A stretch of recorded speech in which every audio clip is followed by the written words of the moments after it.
update sa investigasyon sa iniwang sasakyan sa may Mall of Asia kung saan may mga sangkap po sa paggawa ng droga na nakuha. Makakasama po natin sa linyang telepono si Police Chief Superintendent Eusebio Mejos, Director po ng Southern Police District.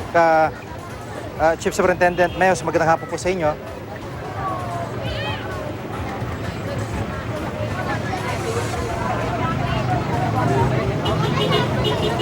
Chief Superintendent, magandang hapon po. Magandang hapon po naman. Apa, dito po sa investigasyon na ginagawa ninyo, no, maliban po dun sa sasakyan at dito po sa mga sangkap paggawa ng shabu ay meron pa po bang karagdagang detalye so far na nakuha na po ang PNP? Base sa paunang investigasyon, itong sasakyan na photon van ay natagpuan ng mga security guards at napansin nila na abandonado ito. Okay?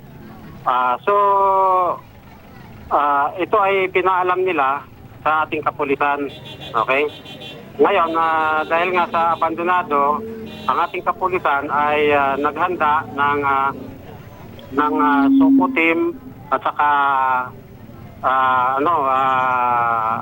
AOD team. Sa ganon ay matingnan kung dahil AOD, dahil nga baka may explosive sa loob ng sasakyan. Ngayon, SOCO team, gawa nga baka nga may presence of illegal drugs o illegal chemicals or substance na matatagpuan sa loob ng sasakyan. Apo, yung pong van ay tila brand new na photon. So ito ho ba ay may trace kung kanino po, sino po ang bumili at paano po? May mga detalye ho ba tungkol doon?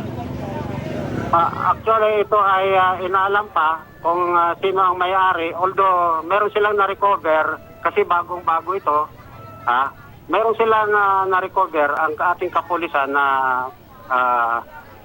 parang resibo kung saan nila binili. Pero yung detalye ay nandoon sa investigador natin. So hindi ko masasabi sa inyo kung sino ang pangalan nito dahil ito turn over naman ito sa kaukulang otoridad ang siyang nagsisiyasat kung saan nila binili at sino ang may-ari o sino ang bumili nitong bagong sasakyan. Apo, yun yung pattern po sa mga nakalipas na mga araw nakikita naman natin sa balita na ang daming kaso na nai-intercept dyan sa may area nyo. Pasay, Parañaque, dyan sa may Macapagal, parting Rojas Boulevard na talaga kundi Chinese national, may kasamang Pinoy at talagang napakarami ho nilang dalang droga. So ano ba nakikita nyo dito? Meron ho ba kayong parang so far pattern na nakikita dito sa ganito mga insidente? Ito ay tinututukan natin ngayon kasi pinag-aaralan natin mabuti o maigi kung saan talaga nanggagaling itong mga ito. At ito na ang tinututukan ng ating kapulisan na sana matuntunan natin kung saan talaga ang source, saan talaga nanggaling itong mga ito.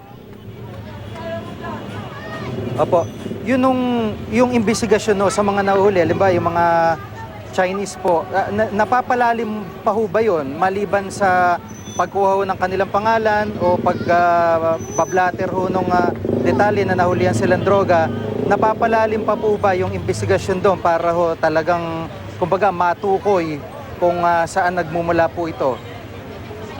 Natural, pinapalalim namin kaya nga madalas kami makakuha ng mga ganitong klaseng mga illegal na droga o kahit ito yung bandang huli, kahit hindi pa man ito ay finished product ng shabu, but then according to the SOCO chemist, ito ay confirmed na substance na sangkap sa paggawa ng shabu. Opo. Maraming salamat po sa update at makikibalita po ulit kami sa inyo si Police Chief Superintendent Eusebio Mejos, ang District Director po ng Southern Police District.